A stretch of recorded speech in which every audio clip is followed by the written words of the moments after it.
Nah lalu dikatakan juga untuk kebutuhan pribadinya Truwong aja dia juga mengambil sebanyak 2.500 pinjaman dan total pencairan dari dana nasabah yang ada di 3 bank yang digabungkan menjadi satu yaitu SCB tadi itu pencairannya sebanyak 1 kuadriliun dong. Jadi bisa bayangkan geng 1 kuadriliun bukan lagi triliun. Wah 271 triliun gak ada apa-apanya ini kuadriliun gitu. Yo geng, tekan tombol subscribe geng. Hey yo, what's good? Welcome back to Kamar Jerry.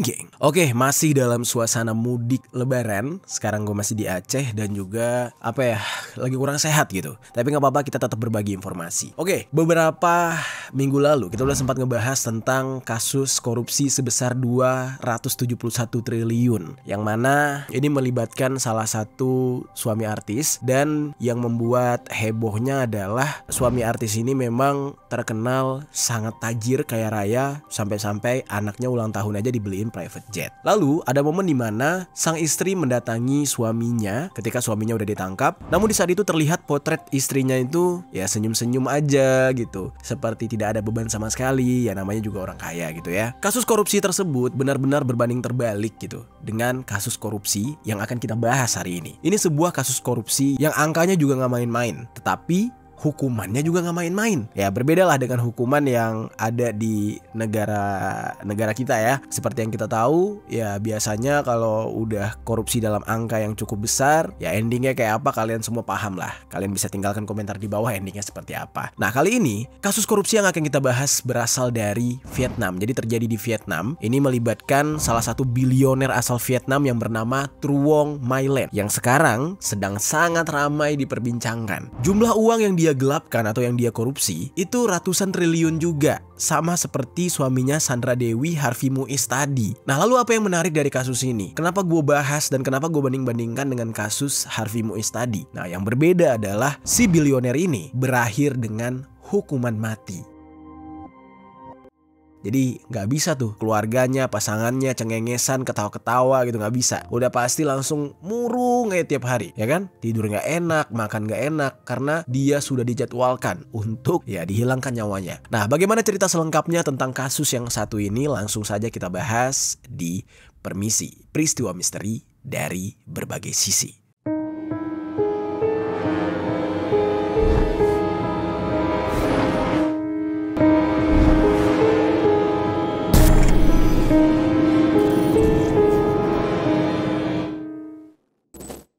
Vietnamese billionaire Truong My Lan has been sentenced to death for fraud. A Ho Chi Minh City court found Lan guilty of defrauding one of the country's largest banks for over 10 years. Lan reportedly appropriated at least $12.5 billion from the bank while running one of the country's largest property development companies. Kita bahas dulu profil si bilioner ini. Jadi namanya itu adalah Truong My Lan atau Truong My Lan mungkin ya. Dia ini lahir tanggal 13 Oktober tahun 1956 di daerah Saigon, Vietnam Selatan. Keluarganya itu adalah keturunan dari suku Teochew, yaitu sebuah suku yang berasal dari desa Gezhou, Santou, Guangdong, China. Jadi keturunan China ini orang, walaupun kejadiannya di Vietnam. Nah jadi dia ini adalah imigran dari negara Cina. Namun tidak diceritakan ya bagaimana kehidupan di masa dia kecil. Apakah dia hidupnya miskin ya kan, seperti kebanyakan konglomerat lain gitu, atau justru dari kecil udah kaya. Tapi memang dari beberapa artikel yang gue dapatkan, salah satunya dari media South China Morning Post, Truong ini dulunya sempat berjualan aksesoris di sebuah pasar yang terletak di distrik 5 kota Ho Chi Minh. Pada tahun 1992, Truong ini beserta dengan keluarganya mendirikan sebuah perusahaan yang bernama Van Ting Pat, yang mana di saat itu sistem perekonomian Vietnam sudah beralih dari perekonomian yang lebih liberal dan terbuka bagi perusahaan asing. Nah, jadi dia melihat ada kesempatan di sana. Nah, biar gak kepanjangan, di sini nama perusahaannya kita singkat aja menjadi VTP gitu ya. Awalnya perusahaan tersebut adalah perusahaan yang bergerak di bidang perdagangan, terus ada restoran dan juga hotel. Namun seiring berjalannya waktu, perusahaan yang bernama VTP ini melebarkan bisnisnya ke ranah investasi dan pengembangan sektor real estate. Nah, kayak perumahan gitu, perumahan-perumahan mewah. Setelah perusahaan tersebut masuk ke dalam sektor real estate tadi, tiba-tiba perusahaan ini berkembang sangat pesat karena memiliki koneksi dengan para elit politik yang ada di Vietnam. Bahkan, di dalam beberapa tahun saja, Truong bersama perusahaannya ini berhasil mendapatkan beberapa properti di Vietnam, termasuk beberapa properti yang berada di daerah Nguyen Hue Boulevard, yang mana itu adalah kawasan yang termasuk ke dalam kawasan yang sangat-sangat mahal di Asia. Jadi nggak cuma di Vietnam, di Asia itu termahal itu lokasi. Lalu singkat cerita nih geng, si konglomerat yang bernama Truong ini mendirikan VPT Group Holdings dengan modal awal yang dia keluarkan sebesar 6 triliun duong atau setara dengan 3,8 triliun rupiah. Jadi di perusahaan tersebut, dia adalah pemegang saham terbesar yang kalau dihitung ya, itu sekitar 80% saham atau setara dengan 4,8 triliun duong atau 3 triliun rupiah tadi. Nah, perusahaannya yang bernama VTP tadi itu memiliki dua properti besar, yaitu Andong Commercial Hotel sampai apartemen mewah yaitu Sherwood Residence, yang mana di lokasi tersebut Truong memiliki sebuah unit yang dia jadikan sebagai tempat tinggalnya. Lalu selain itu nih geng, perusahaan VTP-nya ini juga memiliki beberapa proyek besar. Seperti salah satunya nih ya, ini gue sebutin, ada yang namanya perumahan Bonneville Land, lalu Sterling Residence, Lambert Residence, Tuan Kiu Plaza, Cafe Central Nguyen Hue, Restoran Hungi, dan juga restoran Duc Bao. Nah, jadi memang perusahaan ini sudah bergerak cukup lebar sayapnya dan banyak sekali anak usahanya. Nah, di kota Ho Chi Minh sendiri, Truong ini sudah dikenal sebagai seorang ratu dari proyek properti besar karena proyeknya itu berada di banyak lokasi utama perkotaan. Yang jelas itu adalah proyek-proyek mahal. Misalkan salah satunya ada di Saigon, Times Square, gedung perkantoran VTP, terus juga Hotel Duxton, sampai Union Square. Dia ini banyak banget duitnya geng. Saking banyaknya duitnya dia tuh ya, dia pernah membeli menara Tuan Kiu Plaza yang memiliki luas 10.000 meter persegi yang terletak di tengah-tengah distrik 5 atau distrik 5. Jadi geng, pada saat itu Truong ini membeli sebuah gedung yang terbengkalai. Proyek Tuan Kiu Plaza ini selesai pada tahun 1998. Tapi entah kenapa di saat itu kayak terbengkalai gitu aja, nggak berlanjut proyeknya. Mungkin karena nggak cukup uang atau ada hal lain, tapi yang jelas dibeli oleh Truong dan dilanjutkan oleh Truong. Nah, perusahaan VTP milik Truong, kalian bisa bayangkan ya, di dalam satu perusahaannya itu ada anak perusahaan lebih dari 1.000 anak perusahaan, baik itu yang ada di Vietnam maupun sampai ke luar negeri. Dan semua anak perusahaan itu di bawah kontrol atau di bawah kendalinya Truong. Jadi segitu kayanya Truong ini. Lalu geng, Truong juga diketahui memiliki sebuah villa mewah yang terletak di daerah distrik 3 kota Ho Chi Minh. Villa tersebut memiliki luas hampir 3.000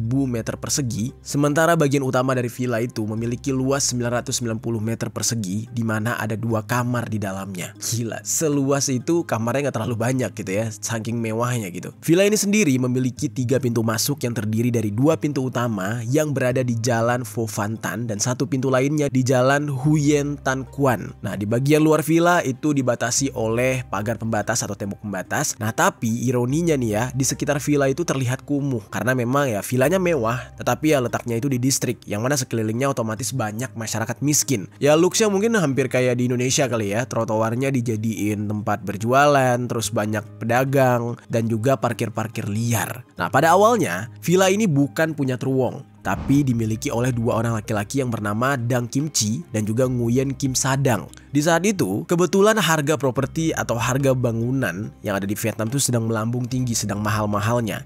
Tiba-tiba, 2 orang pemilik tadi memutuskan untuk menjual villa tersebut dengan harga 728,9 miliar rupiah.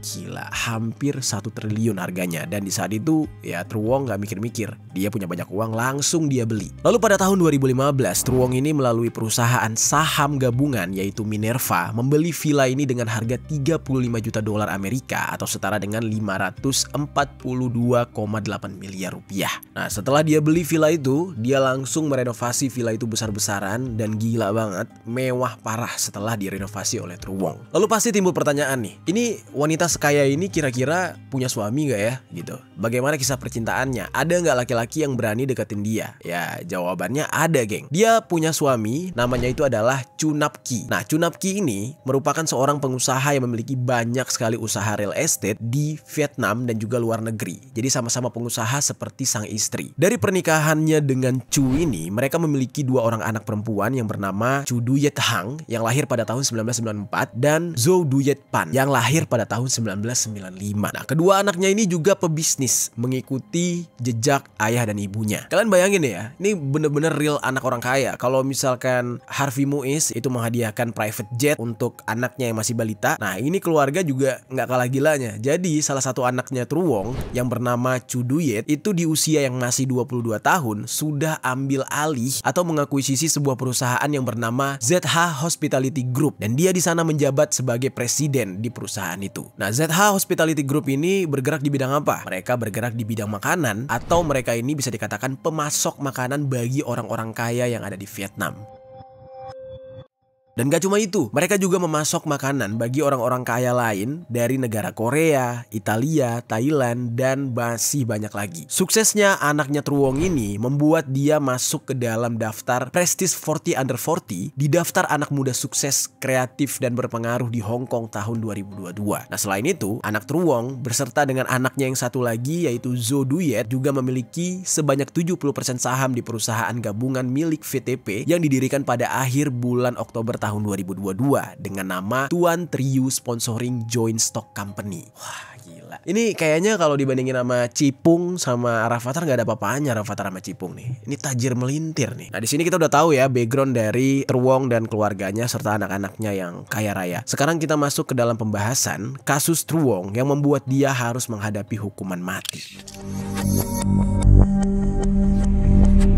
Jadi geng, sejak tahun 2011, Truong ini sudah memiliki saham di beberapa bank, yaitu salah satunya di Saigon Commercial JSC, lalu ada di Vietnam Tin Nghia, terus ada di Denat. Cuma ketika dia membeli saham tersebut, dia itu berusaha untuk menyembunyikan identitasnya. Dia nggak pakai namanya dia, tapi justru pakai nama orang lain. Lalu nggak cuma Truong yang memiliki saham di bank tersebut, tetapi ada beberapa anggota keluarganya yang sengaja dia taruh di sana dan menjadi petinggi di bank tersebut. Jadi bener-bener kayak dinastinya keluarga. Lalu singkat cerita nih geng, pada tanggal 1 Januari tahun 2012, Truong ini menggabungkan ketiga bank tersebut menjadi satu. Jadi ada 3 bank yang dia punya sahamnya tadi, dia gabungin jadi satu ke dalam Saigon Commercial Bank atau SCB. Dan semenjak itu, SCB ini digunakan sebagai perusahaan keuangan untuk mendanai bisnis VTP. Jadi uang-uang para nasabah itu diputer sama dia. Jadi bisa kebayang tuh ya, semua orang yang menabung di 3 bank tadi, uangnya itu diputar untuk bisnisnya Truong. Lalu singkat cerita, sampailah pada tahun 2022, SCB tadi memiliki modal dasar lebih dari 15 triliun dong atau setara dengan 9,5 triliun rupiah. Truong sendiri itu tidak memiliki kekuasaan eksekutif secara langsung di SCB, alias ya dia nggak kelihatan lah kekuasaannya itu. Tetapi di balik semua itu, ya perusahaan tersebut sahamnya adalah saham dia semua. Ya nggak semua sih, sebesar 91,5% lah. Nah, di saat itu bisa dikatakan Truong ini memang secara langsung dia nggak bisa ngatur-ngatur karena dia tidak memiliki kekuasaan eksekutif tersebut, tetapi dia adalah pemilik saham terbesar. Karena tidak memiliki kekuasaan eksekutif untuk bisa mengatur bank secara penuh, Truong merekrut orang-orang yang memang sudah memiliki basic keuangan dan juga perbankan, yang dimana orang-orang tersebut dijadikan oleh Truong sebagai orang-orang kepercayaannya untuk bisa membantu dia dalam melakukan banyak kecurangan di sana. Nah, orang-orang tersebut dia utus untuk bisa menjadi pejabat-pejabat penting di SCB. Lalu geng, berdasarkan undang-undang lembaga perkreditan yang ada di Vietnam, SCB ini diperbolehkan untuk menerima simpanan dari perorangan dan juga badan usaha untuk memberikan kredit kepada pihak yang ingin meminjam uang. Nah, jadi sistemnya sama kayak bank konvensional lah, kayak bank yang ada di Indonesia atau di bank dimanapun. Misalkan nih, kayak gue punya uang misalkan 1 miliar, nah gue tabung di bank. Nah, uang gue itu kan nggak cuma ya mendem di situ doang, tapi bank punya program kredit yang mana uang yang gue tabung tadi itu bakal diputar atau dipinjamkan kepada orang-orang yang butuh pinjaman usaha, butuh pinjaman untuk melanjutkan hidup atau apalah. Tapi yang jelas nanti kena bunga. Nah, dari dari bunganya itulah bank mendapatkan keuntungan. Jadi nanti bakal dibagi dua tuh. Kita sebagai nasabah yang nabung itu berapa persen, banknya dapat berapa persen. Nah, di sini nih konsepnya nih, geng. Yang mana bank ini hanya sebagai perantara. Yang bekerja itu adalah uang kita. Kita naruh di bank yang akan menyebarkan kepada orang-orang yang bakal minjem. Jadi ya begitulah cara kerja masing-masing bank untuk bisa mendapatkan keuntungan. Sama dengan SCB ini, mereka diperbolehkan untuk memutar semua uang nasabah yang menabung kepada para peminjam kredit. Nah, namun geng, di dalam hal ini yang terjadi adalah bank SCB milik Truwong ini bukannya meminjamkan uang para nasabah kepada orang yang mau kredit, tetapi malah dipinjamkan sepenuhnya kepada Truwong. Malah bukan pinjam lagi, dipakai sama Truwong. Jadi orang nabung di sana, Truwong langsung ambil duitnya, langsung dipakai untuk kebutuhan dia pribadi. Nah, di saat itu Truwong mengarahkan pimpinan SCB menjalin koordinasi dengan pejabat VTP untuk menarik uang bank dalam bentuk pencairan permohonan pinjaman palsu. Jadi seolah-olah ada kreditur atau orang yang mau minjam uang di sana, padahal uang tersebut direkayasa. Kreditnya tuh direkayasa. Dia sendiri yang meminjam uang tersebut. Jadi ini bank punya Truwong, terus Truwong punya perusahaan lain. Nah, perusahaan lain ini minjam ke bank si Truwongnya sendiri. Lalu uangnya bakal keluar dari bank dan akan dipakai oleh Truwong. Jadi sistemnya kayak gitu. Ya, orang kalau udah banyak duit, apa aja bisa dibikin gitu ya. Dari tahun 2012 sampai dengan tahun 2022, SCB ini sudah meminjamkan dan menyalurkan kredit kepada 1.336 nasabah. Ini datanya ya, datanya itu 1.336 nasabah nih. Padahal itu semua fiktif tuh, nggak ada tuh 1.000 orang yang melakukan kredit itu nggak ada. Yang mana 1.336 nasabah tadi terdiri dari 710 individu dan 656 organisasi alias perusahaan. Nah, lalu dikatakan juga untuk kebutuhan pribadinya Truwong aja, dia juga mengambil sebanyak 2.500 pinjaman dan total pencairan dari dana nasabah yang ada di 3 bank yang digabungkan menjadi satu yaitu SCB tadi, itu pencairannya sebanyak 1 kuadriliun dong. Jadi bisa bayangkan geng, 1 kuadriliun, bukan lagi triliun. Wah, 271 triliun gak ada apa-apanya, ini kuadriliun gitu. Yang mana angka tersebut setara dengan 10,7% PDB Vietnam pada tahun 2023, yaitu sebesar 409 miliar dolar Amerika. Lalu setelah dia meminjam semua itu, barulah dia buat drama seolah-olah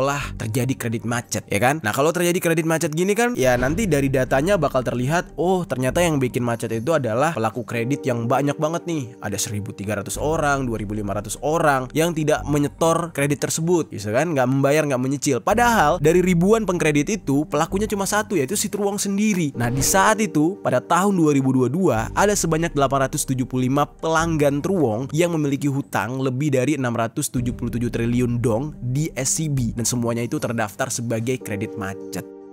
Tapi tentunya geng ya, transaksi kredit kayak gini bakal terlacak oleh bank sentral. Nah, Truwong juga itu bukan orang bodoh. Dia sudah menyiapkan cara agar bisa mengelabui bank sentral dengan meminta para pemimpin di SCB untuk mendirikan 3 unit dengan fungsi pinjaman di kantor pusatnya yang terdiri dari pusat bisnis nasabah grosir, saluran bisnis langsung dari sektor korporasi, dan saluran bisnis langsung dari keuangan pribadi sejak tahun 2020. Nah, jadi bisa dikatakan uang yang dicairkan itu tidak langsung masuk ke rekening pribadi Truwong. Tetapi 3 unit tadi itu bekerja untuk menyalurkan pinjaman ke Truwong. Nah, agar bisa melegalkan penarikan dan menghindari pelacakan, dia mendirikan sebuah perusahaan fiktif atau perusahaan bayangan yang berada di Vietnam dan juga di luar negeri untuk mengajukan pinjaman ke SCB. Kemudian Truwong mengarahkan pejabat SCB untuk mencairkan uang yang diminta oleh perusahaan-perusahaan fiktif tersebut. Nah, ketika sudah jatuh tempo dan Truwong tidak bisa membayarkan semua pinjamannya itu, dia malah membuat aplikasi pinjaman palsu. Lalu geng, di saat dia ini mulai terdesak, dia mulai berpikir nih, ini gimana caranya ya? Karena suatu hari, apa yang dia lakukan ini udah pasti bakal ketahuan. Nah, dan dia di saat itu berusaha untuk membuat dia aman agar tidak semua orang mengejar dia. Akhirnya dia bikinlah yang namanya trik domino efek. Nah, gimana tuh maksudnya trik domino efek? Kalau kalian pernah lihat ya, orang-orang yang main domino tuh yang disusun, terus nanti satu domino jatuh, ya kan? Dia bakal nimpa domino-domino yang lain dan semuanya akan ikut jatuh, ikut runtuh, ikut rubuh gitu ya. Dan itu terlihat sangat indah kan. Jadi ibaratnya tuh satu jatuh semua gitu. Nah, itulah yang dilakukan oleh Truwong. Di saat itu, Truwong ini menyuap beberapa pejabat pemerintah, termasuk mantan pejabat pusat yang sebenarnya saat ini sudah dijatuhi hukuman seumur hidup karena menerima suap sebesar 5,2 juta dolar Amerika atau setara dengan 84 miliar rupiah. Nah, hal ini sengaja dilakukan oleh Truwong karena supaya nantinya kalau dia tertangkap, yang lain gak mau ikut bersuara karena merasa menerima uang yang sama dari Truwong. Nah, di saat itu, aksi yang dilakukan oleh Truwong ini mengakibatkan kerugian sebesar 27 miliar dolar Amerika atau setara dengan 437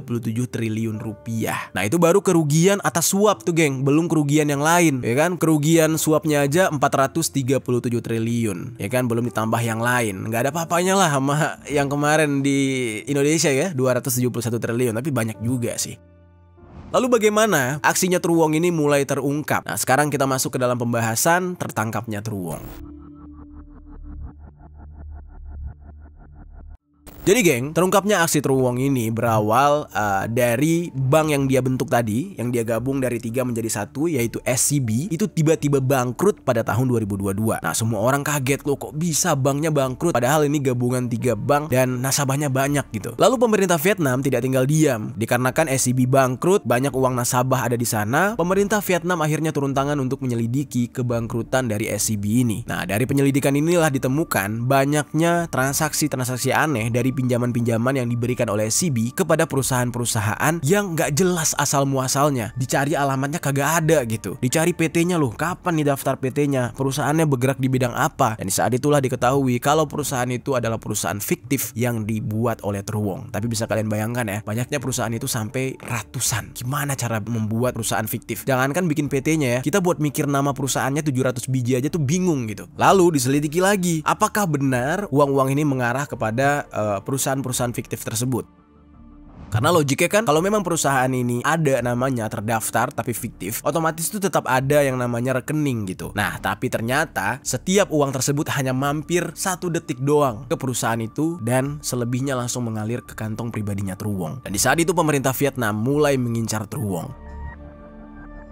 Berdasarkan laporan dari BBC nih geng ya, pihak kepolisian datang ke rumah Truwong pada tanggal 7 Oktober tahun 2022 sekitar jam 1 dini hari waktu setempat. Dan penangkapan tersebut menjadi sangat heboh di Vietnam karena orang-orang gak menyangka salah satu konglomerat terbesar di Vietnam itu bisa ditangkap. Padahal seperti yang kita tahu ya, di sebuah negara di ujung sana gitu ya, di ujung ya gitulah ya, di ujung pulau sana ada yang namanya orang kaya tidak tersentuh hukum, ya kan? Tapi di Vietnam gak peduli. Padahal kekayaan Truwong ini bisa banget gitu ya, nutup mulut aparatur negaranya, bagi-bagi kue gitu, bisa banget gitu. Tapi ternyata tidak berlaku di Vietnam. Truwong di saat itu tetap diangkut, ditangkap beserta dengan 80 orang lainnya, termasuk dengan suaminya sendiri yaitu Chu Nap Ky dan juga keponakannya yang bernama Truong Hu Van yang menjabat sebagai kepala eksekutif VTP, serta ada 5 orang yang menjadi buronan polisi yaitu Din Van Tan sebagai mantan ketua Dewan Direksi SCB, lalu Tram Thich Ton sebagai anggota Dewan Direksi SCB, Nguyen Thi Tu Song sebagai mantan ketua Dewan Direksi SCB, dan Nguyen Lam An Phu sebagai mantan wakil direktur SCB cabang Bentan. Dan yang terakhir, Chim Ming Dung sebagai mantan wakil direktur umum SCB, yang mana mereka semua bekerja sama untuk mencairkan uang di bank SCB tersebut agar bisa dikirimkan ke Truwong.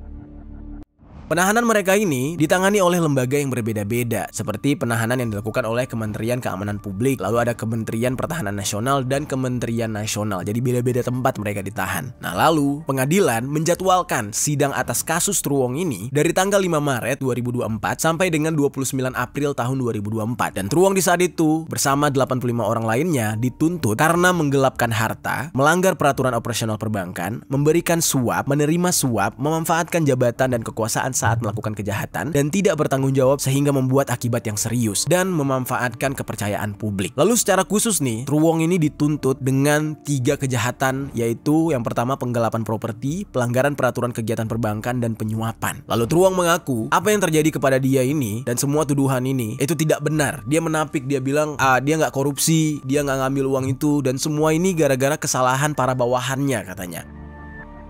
Nah, Truwong mencoba untuk mencuci tangan gitu ya. Dia berusaha untuk nyari tumbal, yaitu para karyawannya. Tapi di saat itu ya nggak bisa, karena mau bagaimanapun juga para karyawannya ini bergerakkan sesuai dengan perintahnya Truwong. Jadi nggak mungkin mereka bergerak sendiri lalu tiba-tiba Truwong nggak tahu apa-apa. Nah, pada persidangan yang terdiri dari 3 juri dan 2 hakim itu menolak semua pembelaan yang diberikan oleh Truwong, dan akhirnya Truwong diberikan vonis hukuman mati.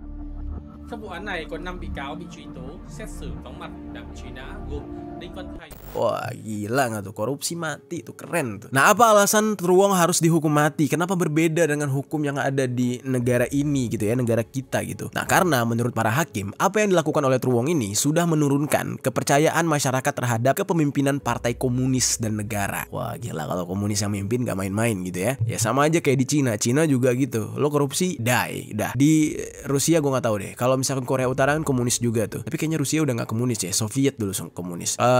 Korea Utara, Cina, nah itu kalau untuk yang korupsi habis dah. Dimiskinkan, dieksekusi. Dan jumlah uang yang dikorupsi oleh Truong dikatakan sebagai korupsi terbesar dalam sejarah Asia Tenggara. Lalu di beberapa pemberitaan dikatakan Truong ini sampai ingin mengakhiri hidupnya karena stres banget menghadapi hal ini, geng. Di saat itu Truong mengatakan dia itu sangat bodoh, dia tuh nyesel banget gitu. Kenapa dia harus ikut bisnis perbankan yang mana menurut dia perbankan ini adalah lingkaran setan. Dia sendiri sebenarnya nggak terlalu paham dengan dunia perbankan. Padahal selama ini Truong membangun bisnis tuh udah sukses banget, bener-bener udah maju ya, seperti sejarahnya yang gue ceritakan tadi. Nah tapi semua ini berakhir dan menjadi neraka buat Truong semenjak dia melebarkan sayap masuk ke dalam bisnis perbankan, alias membuat atau membeli mengakuisisi banknya sendiri. Sementara itu, keponakan dari Truong yang bernama Truong Hufan itu dijatuhi hukuman 17 tahun penjara. Sementara suaminya, Chu Napki, mendapatkan tuduhan sebagai pembuat aplikasi pinjaman palsu untuk menarik uang dari SCB sehingga dia dihukum 9 tahun penjara. Pada awal-awal terungkapnya kasus korupsi yang dilakukan oleh Truong ini, Chu Napki, sang suami, yang juga merupakan seorang pengusaha, itu tidak menyangka kalau dia bakal terkena imbasnya. Pada tahun 2022, Chu Napki ini menjual asetnya senilai 127,6 juta dolar Amerika atau setara 1,9 triliun rupiah. Lalu Chu Napki ini juga menjual apartemen mewah dan hotelnya yang ada di Hong Kong. Jadi benar-benar mereka tuh udah jatuh banget ke dasar gitu gara-gara kasus ini. Lalu pada bulan Juni tahun 2023 dia menjual sebuah hotel dengan kerugian sekitar 50% dan sebuah proyek yang sedang dibangun dengan harga 39% lebih rendah dari harga yang dibeli. Dan dia juga ikut menjual gedung Nexus yang dia punya yang berada di Hong Kong senilai 13 triliun rupiah. Dan semenjak itu Truong dan juga suaminya Chu Napki itu benar-benar dimiskinkan oleh pemerintah Vietnam sebelum nanti akhirnya mereka dieksekusi. Nah itu dia geng, pembahasan tentang korupsi yang dilakukan oleh Truong Mylan atau Truong Milen gitu ya. Jujur di sini gue juga kurang paham gitu. Apakah sistem hukum di Vietnam itu bisa mengajukan banding dari terpidana yang sudah dijatuhi hukuman mati atau enggak? Atau juga apakah di Vietnam itu bisa kong kali kong main duit seperti di salah satu negara di atas awan sana? Ya kita nggak tahu. Tapi yang jelas apa yang dilakukan oleh pemerintah Vietnam ini menurut gue keren banget. Koruptor itu harus dihukum mati. Oke, bagaimana menurut kalian tentang pembahasan kita hari ini? Coba tinggalkan komentar di bawah.